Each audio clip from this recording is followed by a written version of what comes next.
Genial. Buenas tardes, ¿cómo están? Mi nombre es Flor, soy de LEDI. Como saben, estamos dentro del marco de la Jornada de Mujeres en Ciencia. Como les hemos contado, la idea de convocar a estas mujeres es visibilizar su trabajo, sus estudios, en una especie de charla de café, porque mediante el conocimiento en que podemos inspirarnos, así que en esta ocasión estamos muy contentos de presentar a la doctora Ana Dana, doctora en Psicología de la UBA, JTP en Psicométricas Cátedra 2 de la Facultad de Psicología de la Universidad de Buenos Aires, docente de posgrado que nos va a estar hablando sobre trastornos del neurodesarrollo. Pero antes que nada les agradezco a todos los que están visibilizando esta jornada y también a vos, Ana, principalmente por ayudarnos en esta charla que es tan importante para nosotros. Y bueno, nada, agradecerte por la invitación, por aceptarla. Y bueno, capaz, antes de empezar a exponer tu charla, querrías contarnos un poco sobre la temática y también sobre tu formación como docente. Bueno, empiezo, ¿sí? Bueno, buenas tardes a todos. Gracias, Florencia, por la presentación. Gracias a la gente de LEDI, a las personas que me convocaron. Celebro este tipo de encuentros, por eso acepté inmediatamente cuando me lo propusieron. Me pone muy contenta que la facultad, en el marco de la facultad, haya proyectos de este tipo. Así que nada, estoy contenta. Bueno, como dijeron, mi nombre es Ana Dana, soy doctora en psicología, soy licenciada en psicología, finalicé la carrera de especialización en neuropsicología clínica en UBA. Soy docente de grado y de posgrado, de grado en la materia de psicométricas Cátedra 2 desde el año 98, hace 23 años. Ahora hace unos años soy JTP. Di clases y doy clases en una cantidad de universidades públicas y privadas, la UNSAM, la UBA, la UFLO, en un momento en la Kennedy. Bueno, hace muchos años que me dedico a la docencia, que amo la docencia y además casi todos los años de mi ejercicio docente en la cátedra de psicométricas participé de algún proyecto de investigación UBACIT o UBATIC o ambos a la vez. La realidad es que empecé mi formación como investigadora en los años 90, creo que antes, en paralelo a entrar a la cátedra, yo trabajaba con adictos, y un día, la que había sido mi docente de prácticos, me dijo, che, ¿por qué no haces algo con todos estos datos que tenés de adictos? Y a mí me encantó la idea, empecé a tratar de armar algunas mini investigaciones de eso que estaba recolectando, que eran las evaluaciones con test de personalidad, y otras variables psicológicas en esa población. En el año 2000 empiezo el doctorado por una beca por concurso de antecedentes y la gano en la Universidad de Palermo, y esa situación fue como muy complicada, tuve que cambiar de tema de tesis porque no accedía a las muestras. Primero accedía y después no accedía, hubo un laboratorio que puso dinero que después se retiró y entonces me quedé sin... Primero me quedé con una muestra incompleta, después me quedé con una muestra que estaba mal tomada, así que abandoné, hasta que hace unos años, bueno, y me parecía que no lo iba a hacer, hasta que hace unos años la universidad me contactó diciendo que yo, en realidad para tener un doctorado tenés que tener 40 créditos académicos, yo tengo 95 créditos académicos, con lo cual estaba como más que calificada desde el punto de vista de los cursos, y entonces la universidad me contactó diciéndome que, bueno, ya que estás, sos la que está ¿por qué no lo terminas? Porque la cátedra en la que estoy de la UBA me facilitó el acceso a la muestra y pude, digamos, finalizar el doctorado gracias a la colaboración de toda esta gente que me dio una super mano, y me recibí investigadora por el doctorado sexto, así que no recibirse de investigador. Me fascina, me encanta. Casi todas las situaciones de ejercicio clínico las pienso en términos de investigación. Es algo complejo y difícil, pero no es imposible de hacer trabajando de otra cosa, como es mi caso. Yo no soy investigadora full time. Bueno, cuando quieran y me den el ok, si empezamos con la exposición del tema de hoy. Necesito la habilitación para compartir pantalla.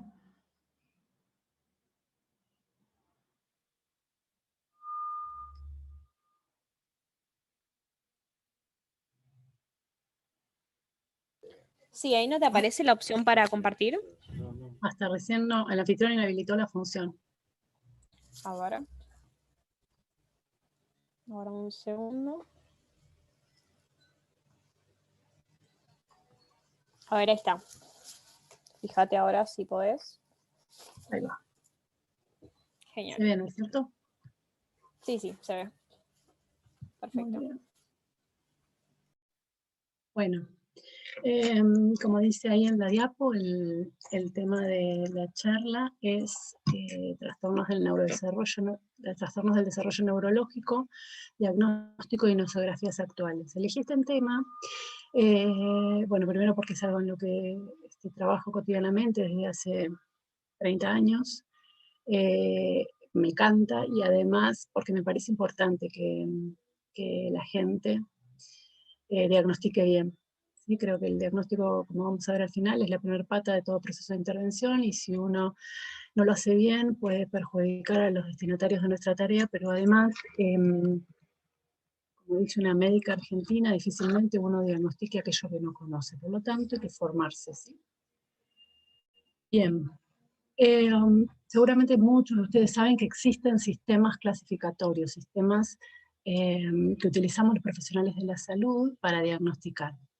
En el Power tienen la CIE, la Clasificación Internacional de las Enfermedades, versión 9, modificación clínica, la CIE 10, modificación clínica, o sea, las dos actualizaciones de la CIE 9 y la CIE 10, y el DSM-5, que son el centro de lo que vamos a hablar en esta charla, porque están en consonancia ambas versiones de estos manuales.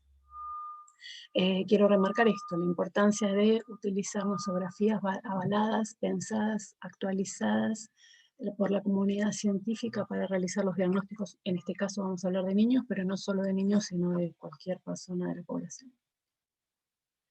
Entonces, de clasificación de los trastornos mentales, ¿se escucha bien? Porque me está poniendo un aviso la compu.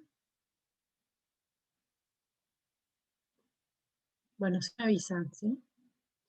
Clasificación Internacional de las Enfermedades en su 10ª versión, la CIE 10, es la clasificación estadística internacional de enfermedades y problemas de la salud, principalmente utilizada en Europa y llevada a cabo por la Organización Mundial de la Salud, con publicación en el año 92. O sea que ya está bastante viejita, ¿sí? Y tenemos el DSM-5, que es el que usamos mayormente en la Argentina, 5ª versión. Es la 5ª edición del Manual Diagnóstico y Estadístico de los Trastornos Mentales, y como dije en la diapo anterior, existe una consonancia, que después la vamos a ver, entre ambas versiones de ambos manuales. Una diferencia importante es que en la clasificación, en las CIES, en los manuales de la OMS, siempre históricamente aparecen muchos más cuadros para diagnosticar que en lo que es en el DSM, ¿sí? Pero están los dos relacionados. Cuando uno diagnostica por CIE 10, diagnostica por CIE, pero cuando uno diagnostica por DSM, está diagnosticando por DSM y por CIE 10, por las dos a la vez. Entonces, por eso dice abajo que existe una relación entre ambos manuales y sus codificaciones. Y en breve, en el 2021, creo que en enero, febrero, no me acuerdo, está pautado que salga la nueva versión de la Clasificación Internacional de las Enfermedades. ¿Sí? Muy bien.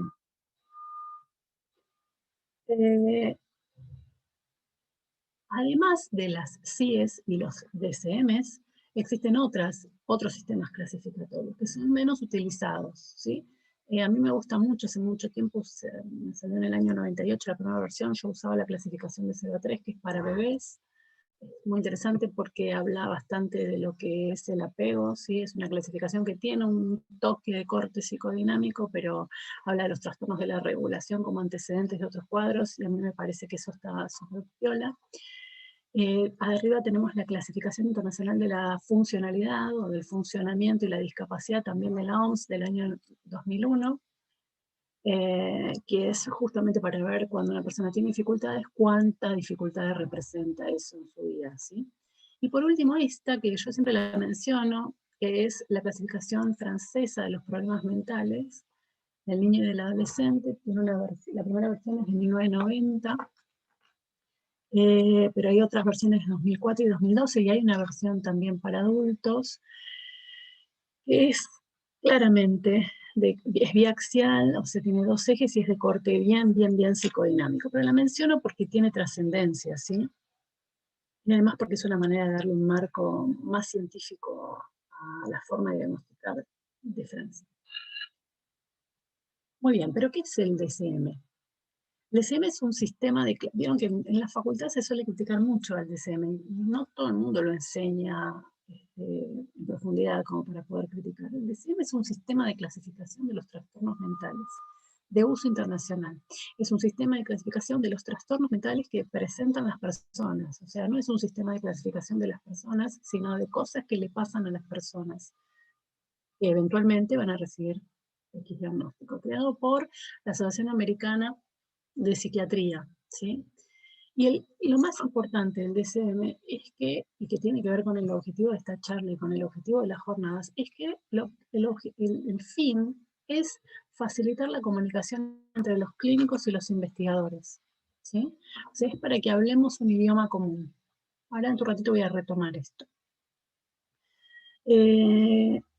¿Para qué necesitamos hablar un idioma común? Bueno, para hacer un diagnóstico adecuado, para entrenar a los clínicos, ¿sí? Y para planificar un tratamiento. Las etiquetas, los diagnósticos, son el primer paso de una intervención adecuada. Y además, con esto de entrenar a los clínicos, lo que se propone, lo que se piensa, lo que se espera, lo que se intenta es, como dice ahí, manualización de las intervenciones. Que las intervenciones tengan algún tipo de estandarización. ¿Para qué? Para que podamos medir avances, para que podamos establecer cuáles son las intervenciones que tienen mayor grado de eficacia y no hagamos cualquier cosa o lo que se me ocurre a mí en el consultorio sin que nadie me controle, ni investigue, ni se dé cuenta, ni piense si lo que estoy haciendo está bien o está mal. Sin embargo, a pesar de este objetivo, el DSM en general se ha utilizado para otros propósitos, ¿sí? Y además está muy ligado el DSM a los sistemas de salud de Estados Unidos, que tienen que ver con la atención controlada, poder reducir los costos que implican realizar tratamientos. Pero bien, ¿cuál es entonces el propósito del DSM? Que uno de los propósitos es que el diagnóstico sea ateórico, ¿sí? ¿Qué quiere decir esto? Que pueda ser útil para las personas que se entroncan o adhieren a diferentes teorías, escuelas teóricas. Es de base empírica y está en constante actualización.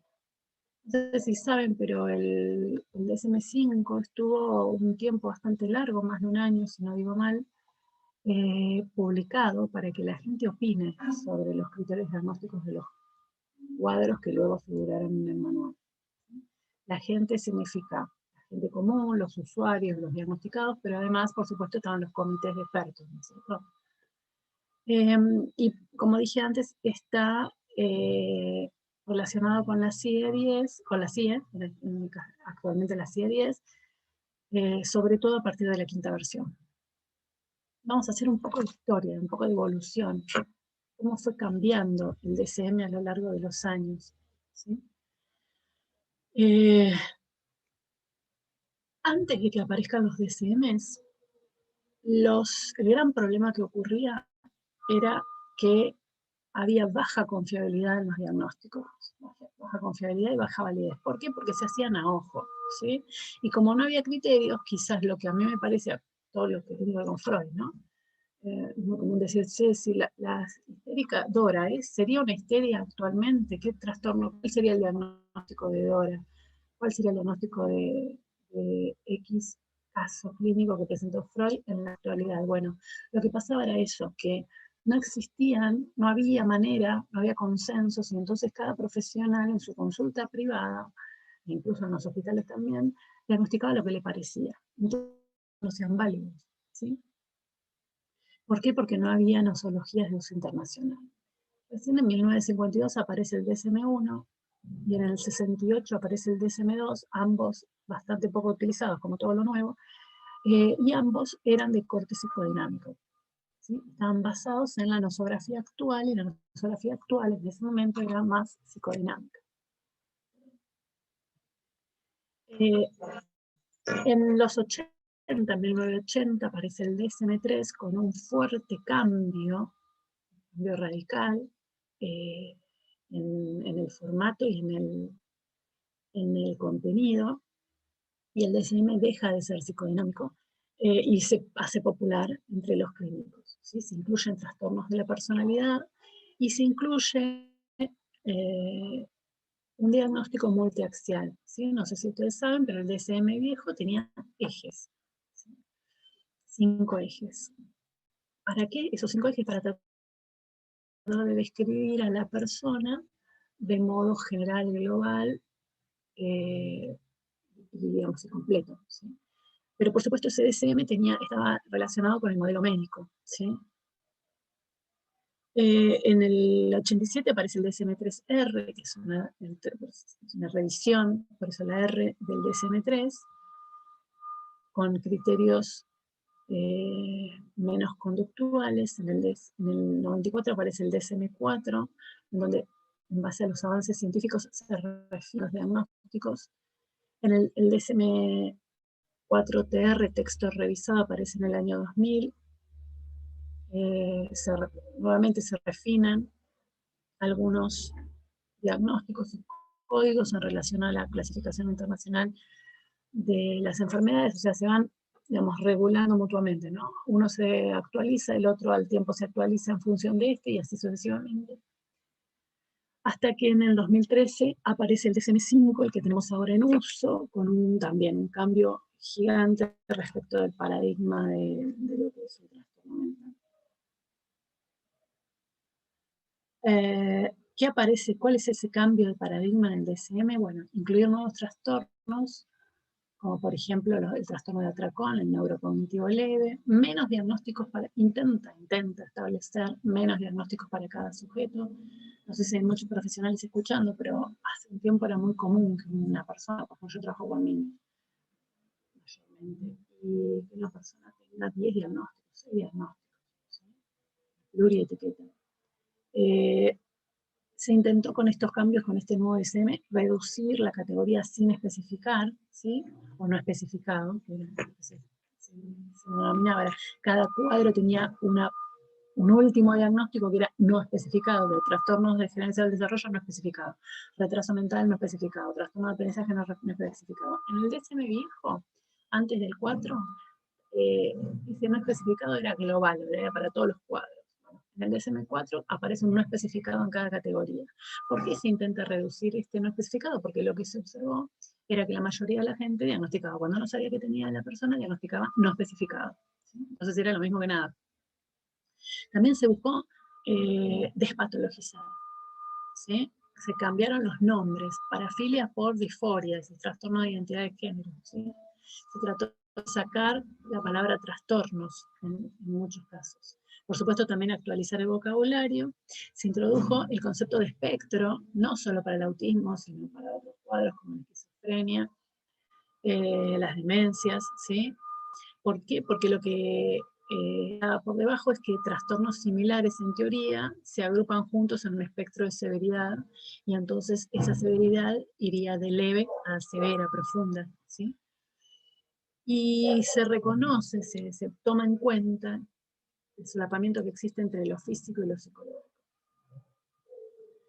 Entonces, en cuanto al cambio de paradigma, repito, se adopta el concepto de espectro para conceptualizar trastornos similares, ¿sí? Por ejemplo, en el autismo se acepta que la alteración en el lenguaje, en lo social y en lo conductual tienen polos de afectación. Está la persona que tiene un trastorno del lenguaje y no habla nada, y está la persona que tiene también alterado el lenguaje, pero habla mucho. Entonces, a eso se refiere, ¿no? A pensar en qué punto de ese espectro del lenguaje está la persona en cuestión. Por supuesto, esto basados en que la causa es común, ¿no? La etiología es común. Y lo que dije recién de la relación entre lo físico y lo psicológico, reconocer que el cuerpo afecta a la mente y viceversa. Muy bien, la aproximación hasta el viejo DSM, hasta el DSM-4TR, era categorial, ¿sí? A partir del DSM-5 es dimensional, quantum, ¿sí? Spectrum, los trastornos. Aparecen los especificadores como el curso de la enfermedad o de la patología o del trastorno, la severidad, leve, moderado, grave, profunda, la frecuencia, 2 veces por semana, 3 veces por semana, la duración, mínimo tanto para que sea considerado un cuadro, y características como, por ejemplo, la baja capacidad de insight, un cuadro asociado. Y un aspecto muy importante es entender una aproximación cultural al caso, ¿sí? Pensar que la conducta anormal no es sinónimo de patología, que eso hay que entenderlo en el marco de una cultura determinada. Porque piensen en el DSM es internacional, ¿no es cierto? El DSM se divide en 3 secciones, la primera es de consideraciones básicas, la segunda es de diagnósticos, y la tercera parte del manual tiene instrumentos de evaluación, formación cultural, formulación alternativa para la evaluación de los trastornos de la personalidad. Este fue mi tema de tesis doctoral. Hay un nuevo paradigma de evaluación de la personalidad patológica. No lo voy a exponer ahora porque no es en la clase, pero en el DSM viejo aparecían tantos trastornos de la personalidad. En ese nuevo aparecen esos mismos trastornos, pero hay otro modelo incluido, un modelo híbrido. Y por último, otros trastornos para ser estudiados.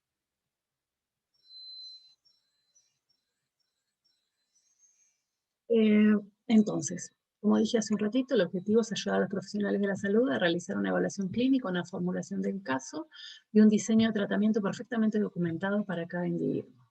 Es ateórico, como también dije, y aetiológico, ¿sí?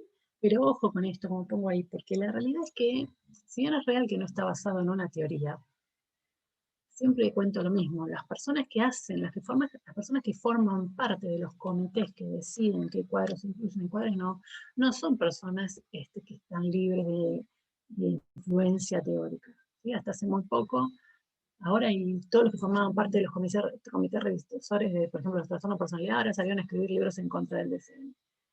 Leí unos libros muy interesantes sobre el tema. Pero digo, hasta hace poco la persona que formaba parte del comité de revisión de trastornos de personalidad era Teodoro Millon. Millon tiene una teoría de la personalidad, y los cuadros de personalidad que aparecen en el DSM son los que responden a la teoría de Millon, así que esto de que sea teórico no es tan así. Y hay teológico también, porque si se adopta el concepto de espectro, entendiendo que se pueden agrupar cuadros porque tienen una etiología común, algo de la etiología está tenido en cuenta. Lo que pasa que no es el primer objetivo.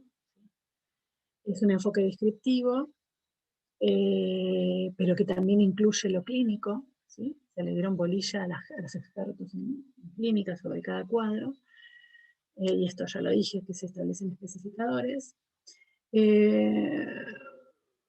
Y dice descripción de los síndromes característicos cuyos signos y síntomas apuntan a un trastorno subyacente con una historia de desarrollo característica, unos factores de riesgo biológico y ambientales, unas correlaciones neuropsicológicas y fisiológicas y un curso clínico típico. ¿Sí? Esto es la descripción global de los síndromes.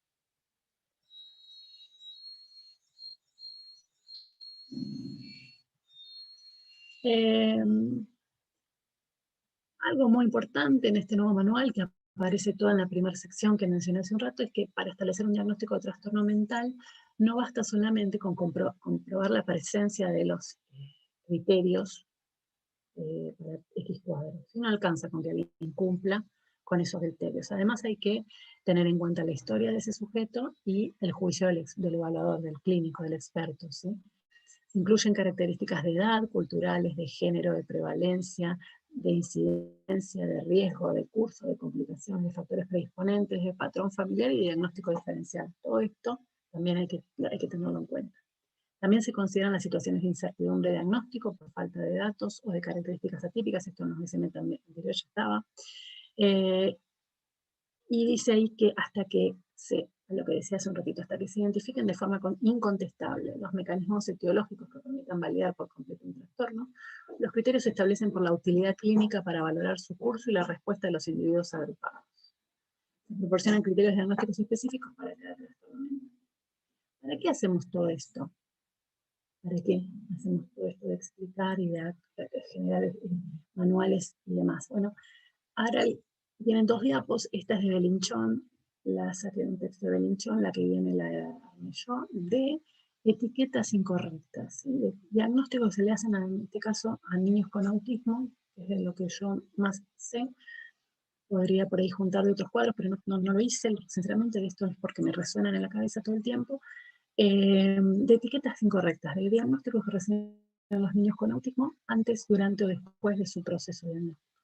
Por ejemplo, trastorno de vínculo, trastorno de espectro autista con componentes disfásicos, autismo de Kanner, retraso madurativo global, psicosis infantil precoz, encefalopatía de etiología desconocida, retraso psicomotor con rasgos autistas, psicosis simbiótica, inmadurez psicoejecutiva global, trastorno emocional con rasgos autistas, trastornos del desarrollo, psicosis deficitaria de comportamiento autista, trastornos emocionales o trastornos emocionales severos, TGD así global, sin ninguna especificación, hasta el DSM-5, TEA, trastorno espectro autista y retraso global del desarrollo, retraso madurativo, psicosis, rasgos autistas, pinceladas de autismo, TGD y TEL, trastorno general del desarrollo y trastorno del lenguaje, bloqueo emocional, espectro autista, autismo grado 2, cascarón autístico, TGD no especificado cuando no se evalúa el niño, y plurietiquetas como mencioné hace un rato, ¿no? Un niño que tiene 6 diagnósticos a la vez.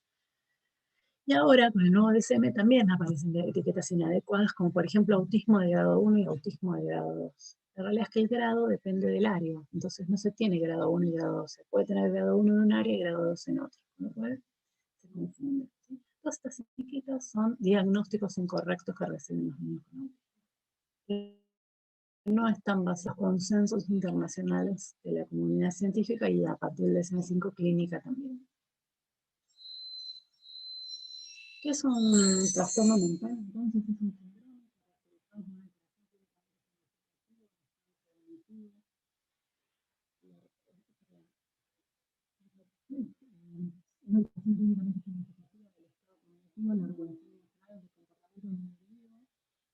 una disfunción de los procesos psicológicos y biológicos o del desarrollo que subyacen a su función mental, habitualmente asociado a estrés o a discapacidad social, laboral o de otras actividades importantes.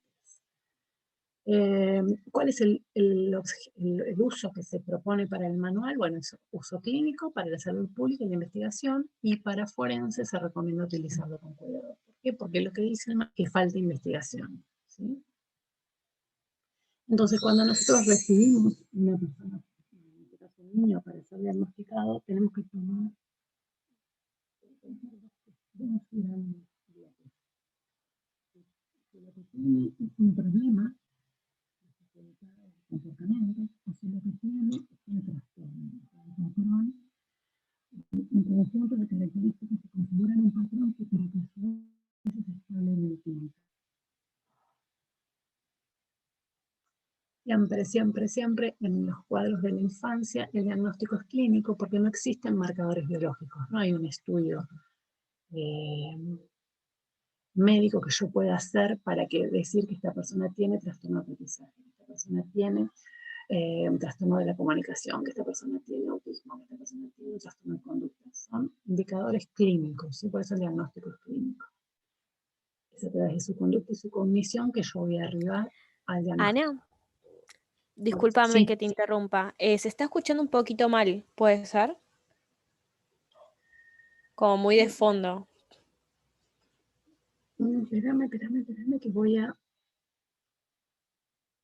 desconectar el Bluetooth.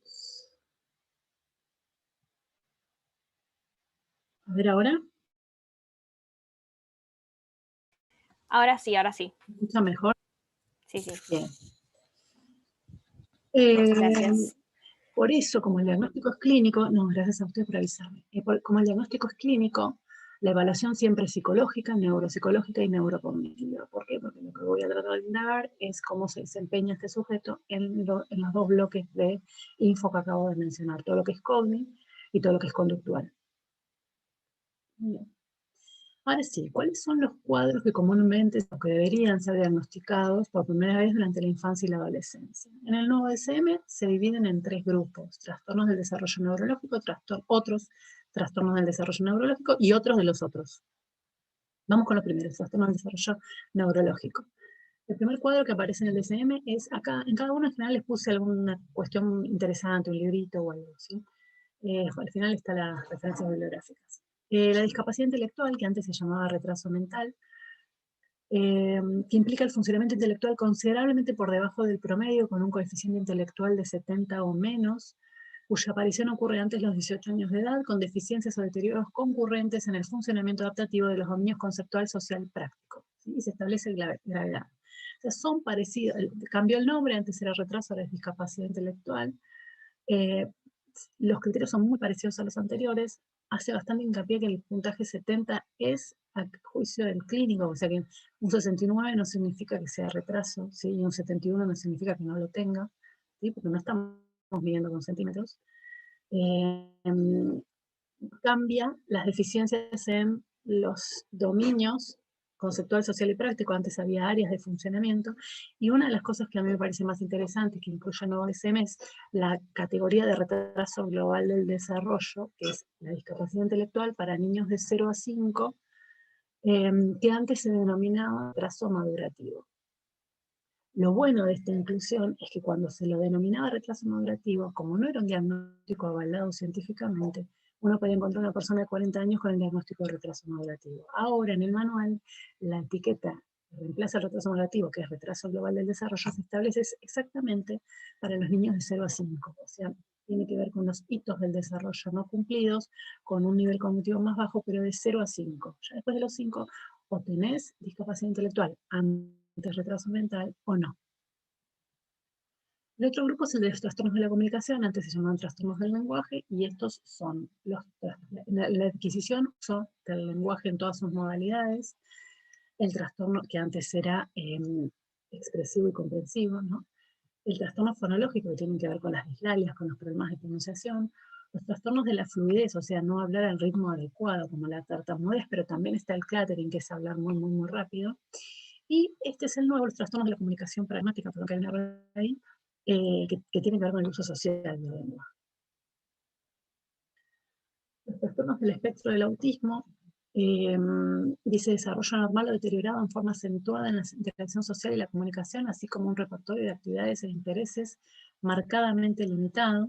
Desaparece la clasificación de autismo Asperger, desintegrativo, síndrome de Rett no especificado, que estaba en el DSM anterior. Se establece el nivel de gravedad, se debe decir si la persona tiene o no retraso, discapacidad intelectual, se debe decir si la persona tiene trastorno de la comunicación. Antes, cuando uno diagnosticaba TEA, no tenía que diagnosticar trastorno del lenguaje, salvo que uno suponga que el trastorno del lenguaje no tiene nada que ver con el TEA. Bueno, ahora se diagnostican los dos a la vez.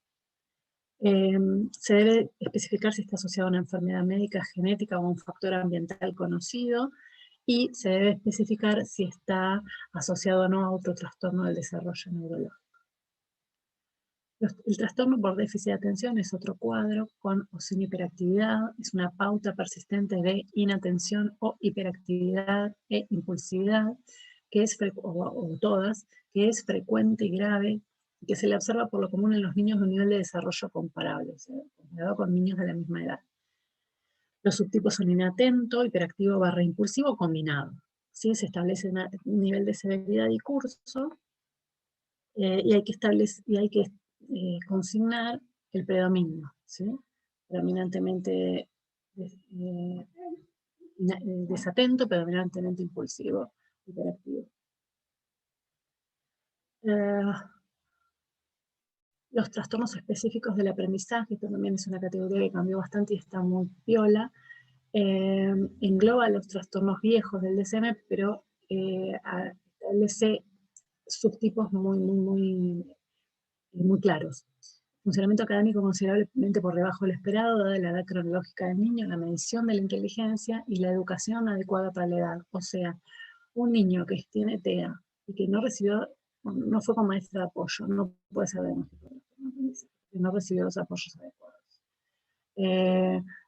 Y además, muy importante, siempre hay que medir la inteligencia. ¿Sí? En todos los cuadros del DSM, por una cosa o por la otra, siempre se necesita una estimación del nivel intelectual.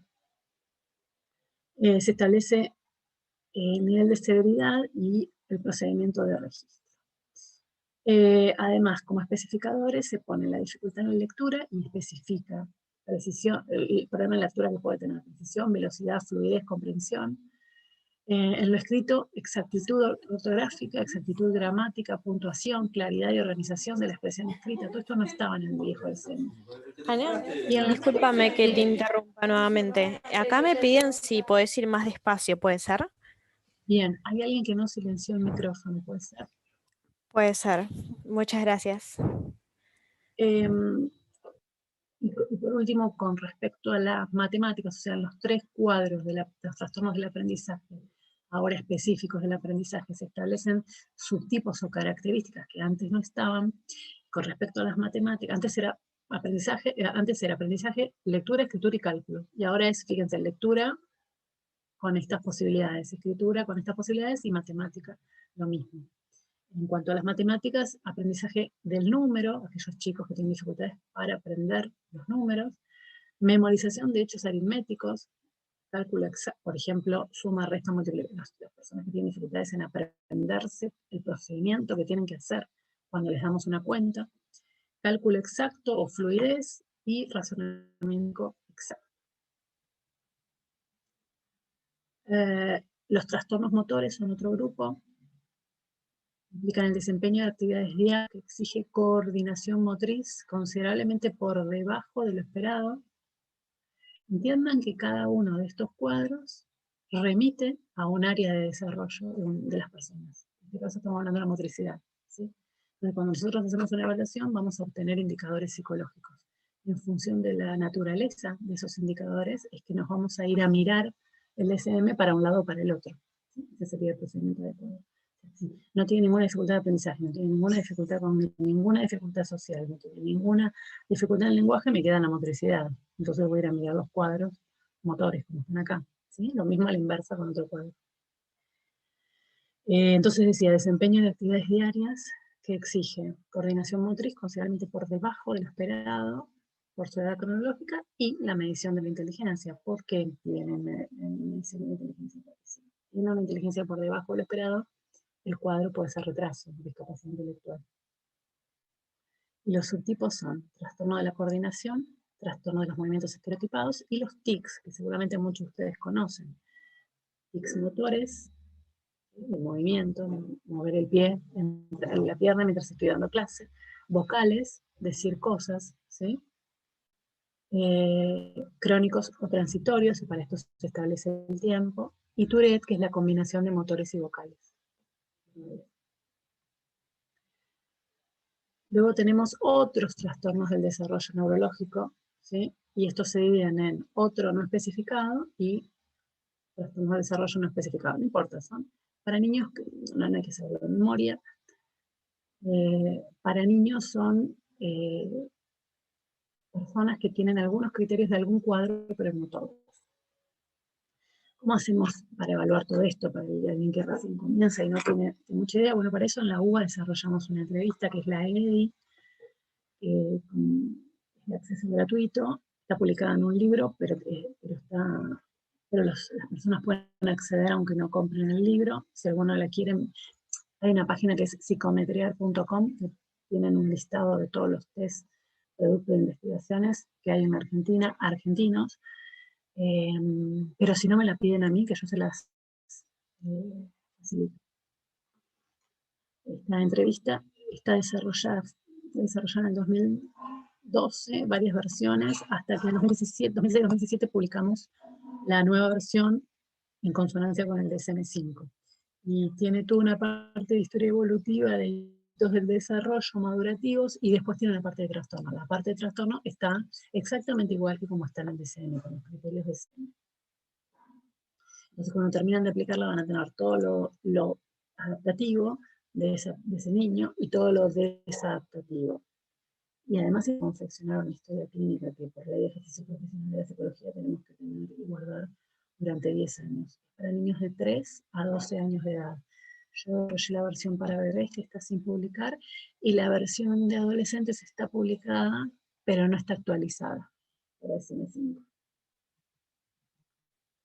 Bebés es 0 a 3, adolescentes 12 a 16, si no recuerdo mal.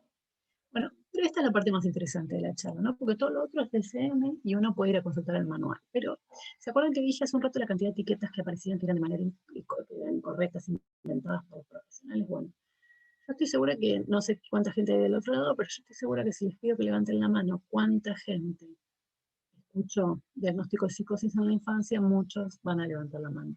Sí, yo escuché eso. Esquizofrenia.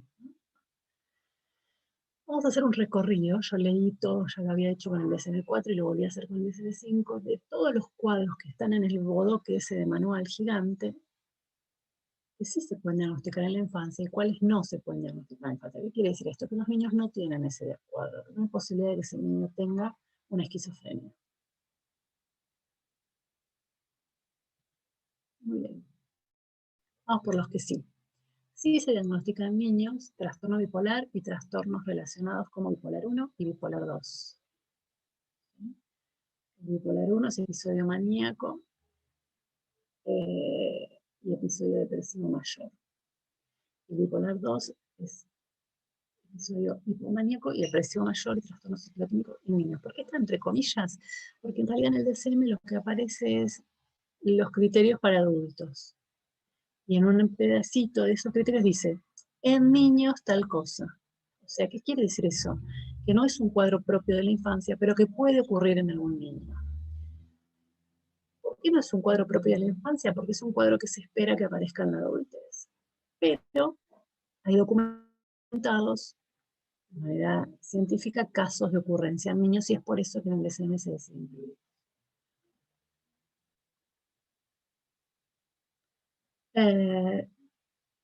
Otro que se llama en niños son los trastornos depresivos, trastorno de desregulación destructiva del estado de ánimo, pero dice que si uno va a diagnosticar esto en un niño, tiene que hacer una especie de diagnóstico diferencial con otros trastornos de la infancia, porque puede estar oscuro, puede no verse bien, otra cuestión que puede estar ahí subyaciendo. El trastorno mayor y el trastorno depresivo persistente o la distimia, que es una depresión de menor intensidad. También se diagnostican en niños los trastornos de ansiedad por separación, el mutismo selectivo, la fobia. Después, si alguno quiere que explique alguno de esto en detalle, me avisa, ¿sí? No terminamos más. Las fobias, el trastorno de ansiedad social y el trastorno de ansiedad generalizada. En todos está en niños tal cosa. ¿Por qué? Porque se espera que aparezca en adultos. Pero puede ocurrir en niños. El trastorno obsesivo compulsivo y otros trastornos relacionados, el TOC que todos conocen. Los trastornos relacionados con traumas y factores de estrés, como por ejemplo el trastorno de apego activo, antes era trastorno reactivo de la vinculación de la primera infancia, antes era un trastorno de la infancia y ahora puede estar en niños. El trastorno de relación social desinhibida, que son los chicos que no tienen mucho registro de por ejemplo, cómo uno se relaciona con un extraño. El trastorno de estrés postraumático, y acá en este trastorno se diferencian mayores y menores de los niños mayores, criterios para niños mayores de 6 años versus criterios para niños más chicos, y el trastorno de estrés agudo. Los trastornos alimentarios y la ingestión de alimentos, así se llaman ahora, como la pica, que es comer cosas no comestibles, reboque, ¿sí? De la pared, caca, lápices, otra vez hice esto de salió de la pantalla. El trastorno de rumiación, nuevamente hay que hacer trastorno de diagnosticar la comida en la boca por muchas horas. El trastorno de evitación, restricción de la ingestión de alimentos y la anorexia nerviosa. Estos son los únicos cuadros de todos los trastornos que estamos mencionando, en este caso de alimentación, que sí se diagnostican o se pueden diagnosticar en niños. También se diagnostican en cuanto a la alimentación en niños las perturbaciones alimentarias persistentes, la pica, como dije recién, el trastorno de rumiación y el trastorno de la ingestión alimentaria en la infancia y la niñez. Bueno, esta es la explicación. Yo tenía una nena cuando empecé a trabajar en colegio, en el año 91, 92, no me acuerdo, que venía con la comida en la noche, una nena con autismo, que venía con la comida en la noche entre los pliegues de la boca y los dientes. Bien. ¿En qué caso se diagnosticaría esto que acabo de decir yo? Bueno, en el caso de esta niña tenía TEA, pero la rumiación no es un cuadro asociado obligatoriamente a TEA. Entonces, en el caso de esta niña debería recibir el diagnóstico de autismo y el trastorno de rumiación. Los trastornos también se diagnostican en niños los trastornos de la excreción antes de la eliminación, se llamaban como la enuresis y la encopresis. Enuresis es hacerse pis, encopresis es hacerse caca. A veces retener pis y retener la caca también se diagnostican como trastornos de la excreción. La diferencia ahí es que para el diagnóstico de la enuresis se debe esperar a después de los 5 años y el de la encopresis a los 4. Ambas se logran más o menos a la misma edad, primero el pis y después la caca, pero es importante desde el punto de vista clínico establecer y indagar, lo que decía antes del DSM, la historia de aprendizaje, del control de esfínteres para el pis y la caca de manera súper detallada, ¿sí? Porque a veces no es un trastorno, sino un mal aprendizaje o mala enseñanza. Dentro de los trastornos del sueño se diagnostican los trastornos del sueño vigilia, el trastorno de insomnio y la narcolepsia. Dentro de los trastornos en niños también se diagnostica la disforia de género y los trastornos de la personalidad, cambios de la personalidad debido a otra afectación médica. En cuanto a los trastornos destructivos, ahora se llaman así, antes eran trastornos de la conducta, disruptiva, no me acuerdo cómo se llaman, ahora son destructivos del control de los impulsos y de la conducta.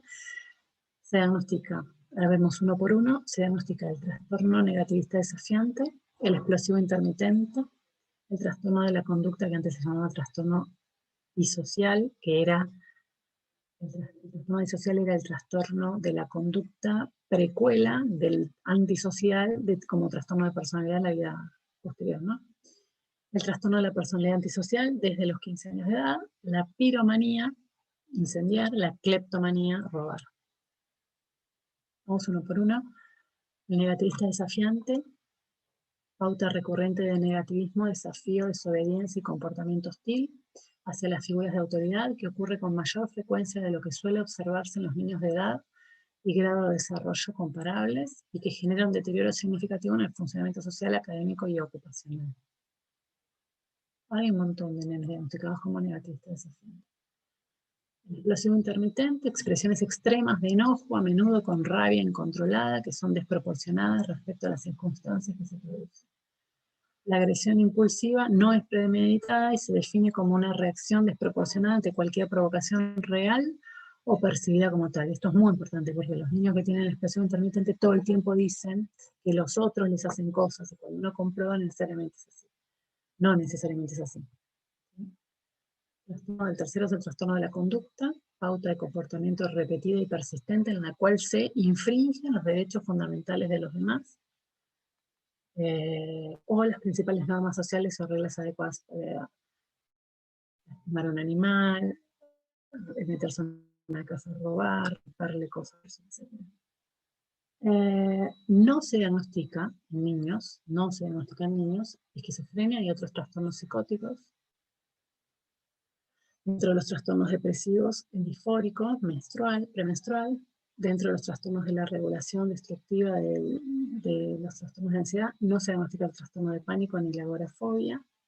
Y dentro de los TOC y otros trastornos relacionados, no se diagnostica el trastorno dismórfico corporal, los trastornos de la acumulación, la tricotilomanía, que es arrancarse los pelos, y el trastorno de escoriación, que es rascarse hasta la espina. Tampoco se diagnostican dentro de los trastornos relacionados a los traumas y estrés, los trastornos de adaptación, porque se trata de niños, los disociativos, y si hay ojo, trastorno de identidad disociativo, o sea, dentro de los disociativos, en el de identidad sí menciona a los niños, pero no hay mucha información al respecto, con lo cual sería adecuado no diagnosticar esto. Trastornos de síntomas somáticos y otros trastornos relacionados, y de los alimentarios no se diagnostica la bulimia ni los trastornos de atracón. Es nuevo, pueden ser que lo presenten los nuevos. Dentro del sueño-vigilia no se diagnostica la hipersomnia y otro grupo, ¿sí? La apnea obstructiva del sueño, la apnea central del sueño, bueno, no importa, son un montón de detalles que tampoco es necesario que lo registremos. Sí que miren cuando vayan a ver diagnóstico de trastorno del sueño, cuáles sí y cuáles no, de acuerdo a la edad de la persona. Por supuesto, tampoco se diagnostican las disfunciones sexuales y no se diagnostica ninguno de los mencionados anteriormente cuando además están relacionados con sustancias. No se diagnostican trastornos de la sustancia propiamente dichos, trastornos adictivos. No se diagnostican las demencias ni los trastornos neurocognitivos porque son de la adultez y la vejez. Y dentro de los trastornos de la personalidad no se diagnostican los trastornos de la personalidad, salvo el esquizoide, que se debe hacer un diferencial con trastorno del espectro autismo en los adolescentes, y el antisocial desde los 15 años. Por último, los otros, del tercer grupo que había, si se diagnostican en niños, son los trastornos de ansiedad por separación, el nene que no puede separarse de la mamá, el mutismo selectivo, el trastorno reactivo a la vinculación, como ya mencioné. Ahora, todo esto que dije es DSM. Hay otros cuadros que muchas veces, ahí falta, por ejemplo, es más fonobiológico, pero falta. Hay otros cuadros que surgen de la observación clínica, ¿sí? Y que no están todavía en el DSM, pero hay un montón de bibliografía asociada a esto. Por ejemplo, uno de ellos es el DAMP, déficit atencional motor perceptual. Hay un montón de publicaciones de niños que reúnen esos dificultades en esas tres áreas y que no configuran un cuadro de DSM. O el trastorno de aprendizaje no verbal. También hay un montón de bibliografía relacionada con esto que no está publicada como datos clínicos o como casos clínicos, pero que no están en el DSM. Y el TEL, ¿sí? Los trastornos específicos del lenguaje, que mencionan en cualquier libro de trastornos del lenguaje y fonobiología. Muy bien.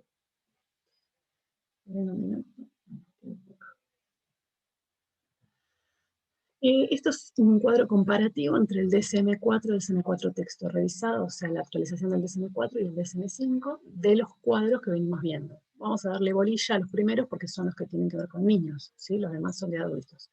Antes, lo que ahora acabamos de mencionar, todos estos que los primeros, los trastornos del desarrollo neurológico que acabamos de mencionar, que son la discapacidad intelectual, los trastornos de la comunicación, del espectro autista, del déficit de atención, del aprendizaje y los motores, ese gran grupo que son los principales cuadros que se diagnostican en la infancia, antes en el DSM aparecían como trastornos de inicio en la infancia, en la niñez y en la adolescencia, y recibían otros nombres. Algunos muy parecidos, otros no tanto, ¿sí? Pero antes, fíjense, dice en la parte izquierda de la diapo, retraso mental, del aprendizaje, lo motor, comunicación, TGD, TDAH, qué sé yo, pero fíjense que también dice todos los de la alimentación, todos los de TICS, todos los de la alimentación y todos los otros. O sea, antes todo eso era parte de un mismo grupo. Y ahora eso se dividió en dos. ¿Por qué se dividió en dos? Porque estaban queriendo pulir lo que exclusivamente es de inicio en la infancia. Lo que no puede, no. Porque uno puede encontrar un adulto que no recibe el diagnóstico de autismo. ¿Sí? Yo estoy evaluando 20, 30 adultos en este momento, que son TEA. ¿Entiendes? Y uno dice, bueno, pero si son exclusivos niños de infancia, ¿cómo no se dieron cuenta? Bueno, porque hay un montón de cosas que hacen que los síntomas pasen desapercibidos. Pero el cuadro es de inicio en la infancia. Entonces, cuando uno hace la indagación, cuando uno investiga a ese sujeto, en el desarrollo tienen que aparecer indicadores. Nadie se despierta a los 40 años y se convierte en alguien con discapacidad intelectual o con trastorno de... ¿sí? Los síntomas tienen que estar en la infancia. Y estos otros que no importan para esta charla, pero sí para que vean que, por ejemplo, la esquizofrenia se llamaba de una manera y se le incluyó la palabra espectro, los trastornos del estado de ánimo se dividían en un gran bloque y ahora se desdoblaron en bipolar y depresivos, y lo mismo con los de ansiedad, antes era toda ansiedad y ahora se dividen por un lado los de ansiedad y los trastornos obsesivos compulsivos por otro, ¿sí? Bueno, y lo mismo con otros cuadros.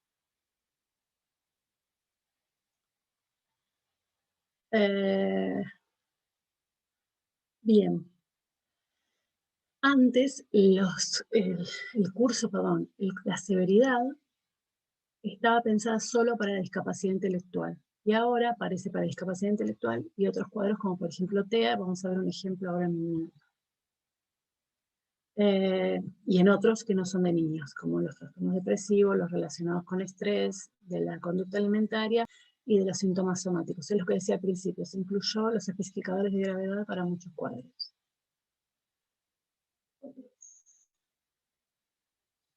Muy bien. Antes de pasar al ejemplo de la severidad en TEA, vamos a ver cómo era el diagnóstico anterior, cómo se hacía un diagnóstico antes por otro, el DSM viejo, ¿sí? Uno recibía, por ejemplo, una persona con autismo y le poníamos, era multiaxial, se hacía en base a 5 ejes, eje 1, eje 2, eje 3, eje 4, eje 5, intentando describir a la persona en su totalidad. En el eje 1 se ponían los trastornos de inicio en la infancia con las dos codificaciones. Ahí ven un F84 y un corchete, ahora explico qué es.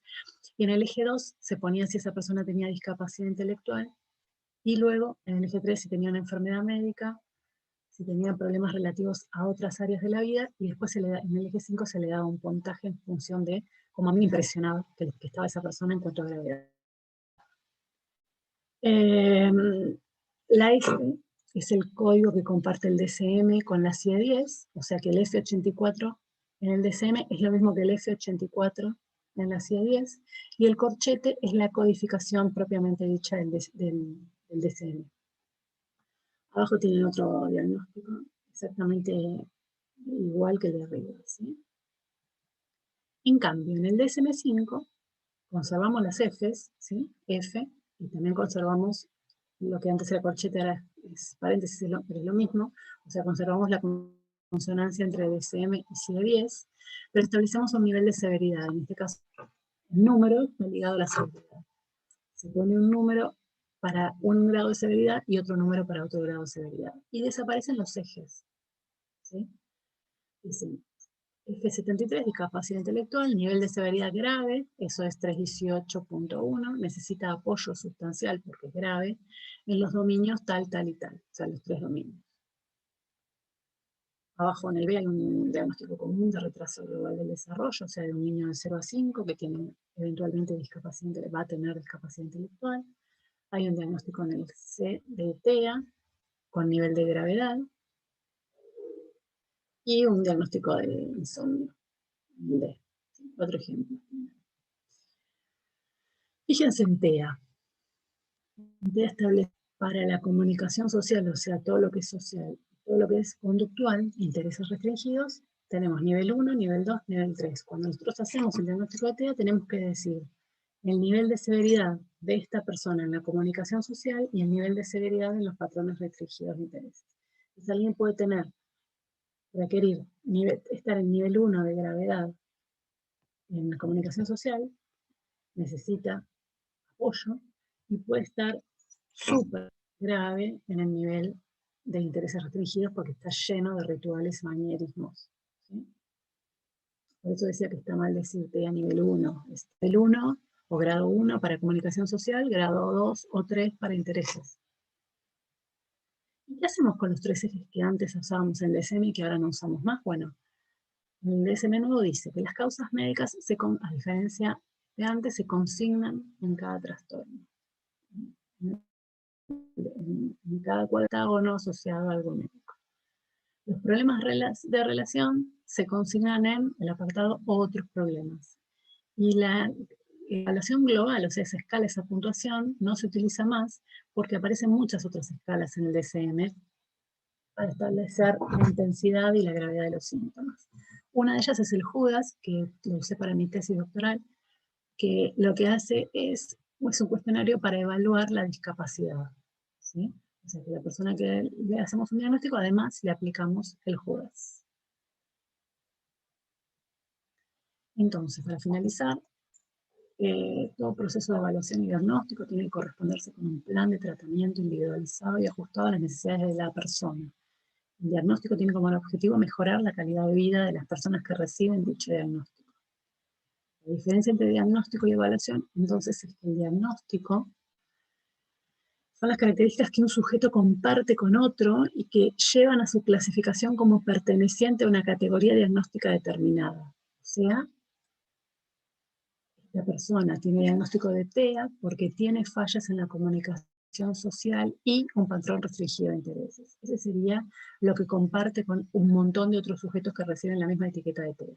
En cambio, la evaluación es el proceso de recolección de información detallada sobre las dificultades, capacidades, estilo y potencial de aprendizaje, así como las preferencias del individuo evaluado, con el objetivo de establecer un programa de intervención general educativo terapéutico para tratar de que reciba la atención adecuada que esa persona merece.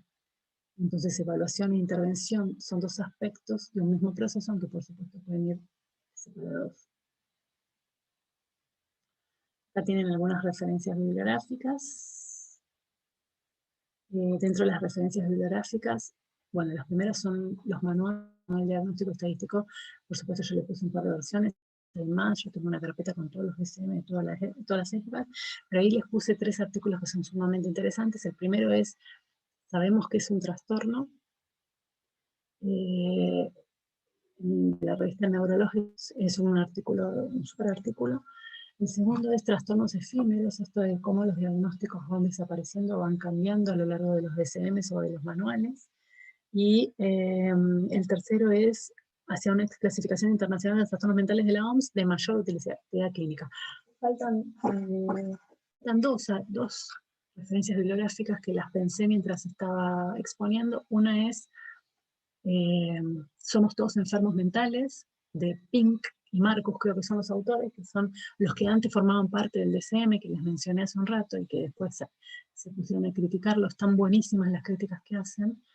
Y el otro es Más allá del DSM, no, mentira, es el DSM en la escuela. O sea, cómo influyen los criterios diagnósticos de un niño X, con X diagnóstico, en su desempeño escolar. Son 2 librazos. Si alguno los quiere, me los pide que les doy la cita correcta. Pero si lo googlean, lo encuentran. Muchas gracias. Perfecto, Ana, súper claro toda tu charla, toda tu exposición. Ahora lo que sí tengo una pregunta. ¿Cómo trabajar la comunicación con los padres y madres de un chico con trastorno del neurodesarrollo? No sé a qué se refiere la comunicación. ¿Se refiere a enseñarle a comunicar al niño o si se refiere a cómo hablamos con los padres? Voy a contestar las dos. Con respecto a cómo se trabaja la comunicación con un niño, en general, en mi canal de YouTube yo tengo, y en mi cuenta de Instagram tengo subida una cantidad de información al respecto. En el canal de YouTube hay 5 videos de más de 1 hora sobre comunicación y lenguaje, sobre comunicación y conducta.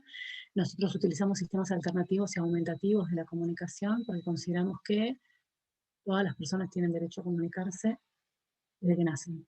Con lo cual trabajamos con estos sistemas casi instantáneamente desde que nos consultan y desde que sabemos y evaluamos que esa persona no está logrando los objetivos de comunicarse, el objetivo de comunicarse.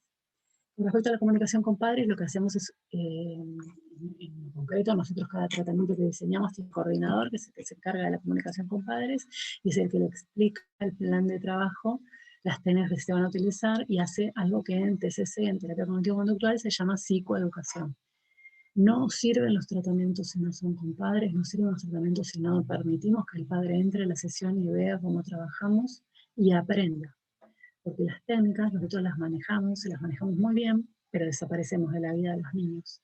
Entonces la técnica se la tiene que llevar el padre a su propio portafolio o baúl de técnicas. ¿Sí? Si no, no sirve. No solo no sirve por eso, nosotros ya lo sabemos, el padre las tiene que aprender porque es el que vive con el niño, sino que además como un mensaje circular, porque si yo le enseño a un niño el gesto de dame, en una sesión, ¿no? Dame, y le modelo para que haga el dame, y el niño se va en la primera sesión con el gesto de dame, o sea, aprendió a pedir, en 10 minutos de sesión, ese niño, como se dio, y yo cada vez que él me dice dame, lo felicito, o le doy un mimito, o le doy una caricita, o le doy un caramelo, un pedacito de caramelo, ese niño lo va a hacer, porque está motivado, porque recibe un refuerzo.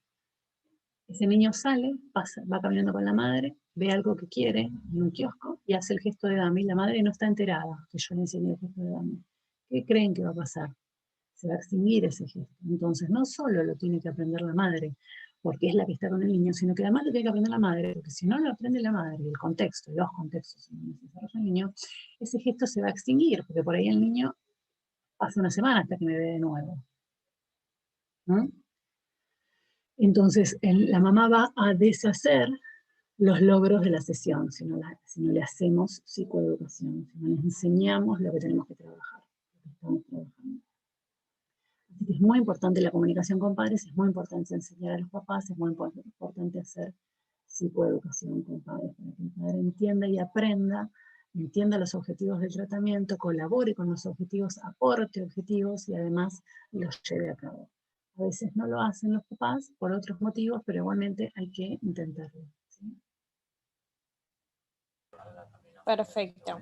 Y ahora una consulta, como para ir cerrando. ¿Cómo hizo un balance entre su vida académica y laboral y su vida personal? No hay balance, hay desbalance. Es un caos, porque yo trabajo muchísimo, hago muchas cosas a la vez, y soy apasionada. Todas las cosas que hago me interesan mucho y me engancho en proyectos, ¿no? Por ejemplo, ahora empezamos una carrera de especialización en enseñanza universitaria, que yo cuando terminé el doctorado ya hace unos años dije, no estudio más nada, y es mentira, ¿sí? A los que nos gusta estudiar seguimos estudiando porque nos damos cuenta que nos falta un montón de cosas. Y eso en general es quitándole horas a la familia, siempre es así, ¿sí? Yo trabajo con TEA y diagnostico patrón restringido de intereses en TEA. Yo casi a mí actualmente casi que me cuesta un montón leer cosas que no tengan que ver con lo que hago. Me gusta mucho leer una novela. Tengo un libro de Humberto Eco que estoy leyendo desde el verano y no lo terminé. Nada, lo piloteamos como podemos. La realidad es que todo el mundo también puede equilibrar. Hay gente que logra equilibrarlo, yo soy así. Me encanta estudiar, me encanta leer todo lo que hay sobre un tema. Me siento sumamente responsable de las personas que me confían a sus hijos y por eso sigo estudiando. La mía en realidad es una elección. Pero sí es verdad que es en función de sacarle horas a mi familia. A veces la saco y a veces intento compensarlas como puedo, a veces lo logro y a veces no. La vida académica es intensa, la vida investigadora es intensa y la vida clínica también es intensa, si bien yo no trabajo con urgencias, es intensa. También está bueno aprender a delegar, ¿no? Por ejemplo, yo tengo coordinadoras que hacen todo lo que es el trabajo clínico con los pacientes que tenemos en la red de profesionales de centro clínico. Entonces yo confío ciegamente que ellas van a hacer las cosas bien y hay un montón de cosas en las que no, porque si uno hace todo, tampoco puede hacer todo bien. Así que el mensaje es, no sé, que lo hagan, pero que sepan que van a tener que resignar algunas cosas. Cuando hice mi segundo tema de tesis, una persona que era mi directora me dijo que yo era muy buena en clínica y no tan buena investigadora. Y yo creo que por eso dejé el tema de tesis y lo retomé con el tiempo. Al final ahora tendría que ver que me doctoré para que vean que quedó. Genial. Y ahora otra consulta. ¿Qué consejo le darías a tu yo de recién recibido? ¿A quién? A tu yo Mi de yo. recién recibida. Sí, sí. Ah, uh, eh, yo conté en una charla anterior que hace relativamente pocos años, hará 10, 12 años, encontré mi test de orientación vocacional de séptimo grado en donde decía que yo quería ser psicóloga para curar a los niños autistas. y no los curo, porque obviamente el autismo no tiene cura, pero sí ejerzo de lo que mi vocacional decía, ya allá lejos de hace tiempo, a los 12 años de edad. Pero me acuerdo que yo siempre cuento que padecí la facultad, yo detesto el psicoanálisis, en realidad detesto medio a los psicoanalistas más que el psicoanálisis, el psicoanálisis a mí no me hizo nada. Pero cuando me recibí, claro, yo de verdad que la padecí, o sea, yo estaba en la clase de psicopato y la profesora pregunta, ¿qué les pareció Juanito? ¿Qué les pareció llamativo de Juanito? Nos habían mandado a leer caso Juanito y yo dije, levanté la mano y dije que el padre lo persiga tanto. Así me pegan adentro del aula, así me hicieron una cruz de sal. Entonces cuando me recibí yo dije, yo no pienso callarme lo que pienso. Los días que me recibí. Entonces, ¿qué le diría a mi yo de recibida? Bueno, que estuvo bien tomar esa decisión de ser proactiva en mi carrera profesional, clínica y académica de investigación, porque conseguí lo que quería, que es desarrollarme en esas áreas. Así que si viera a Ana a los 26 años, la felicitaría, le diría, quédate tranquila que lo vas a conseguir, que, con fuerza, con tenacidad, esfuerzo, no porque esfuerzos hace mucha gente, y no mucha gente tiene la suerte que yo tuve, pero con tenacidad tenés una parte del camino allanado. Buenísimo, Ana. Bueno, te agradezco mucho por tus consejos, tus palabras y mucho más por tu exposición. Nada, la verdad es un honor para todos nosotros tenerte acá como expositora. Y bueno, básicamente es muy interesante todo lo que dijiste, los consejos que fuiste dando. Y bueno, también quiero agradecerles un poco al público por la atención y también por la participación en todo lo que son estas charlas. Así que bueno, nada, les agradezco nuevamente, a vos en especial también, Ana. No sé si querés que decir unas palabras de despedida, un consejo para los que estamos estudiando todavía. Palabras de despedida. Ya lo dije al principio, me encanta que exista esta propuesta porque quiere decir que hay algo en la facultad que está cambiando y que se está moviendo. Me encantan los alumnos con inquietudes, me fascinan, me generan un desafío alucinante, o sea, jamás van a encontrar una respuesta que obture la necesidad de saber de un alumno por parte mía. A mí me encantan los alumnos que preguntan, me encantan los alumnos, incluso los que preguntan cosas que creen que no tienen sentido porque se animan a preguntar. Y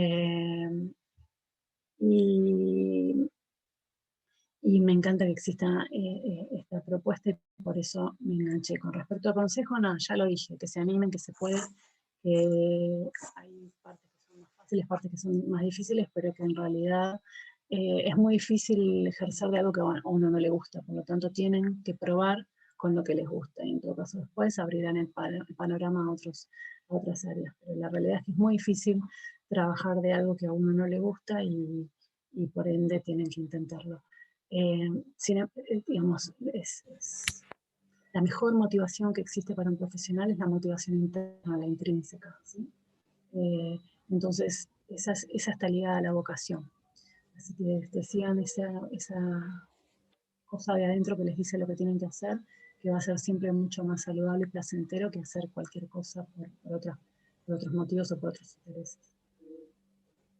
Bueno, muchas gracias. Nos vemos en la próxima. Cuenten conmigo para las futuras charlas que quieran. Y gracias de nuevo por convocarme. Muchas gracias, Ana. Que tengan un buen día. Nos vemos.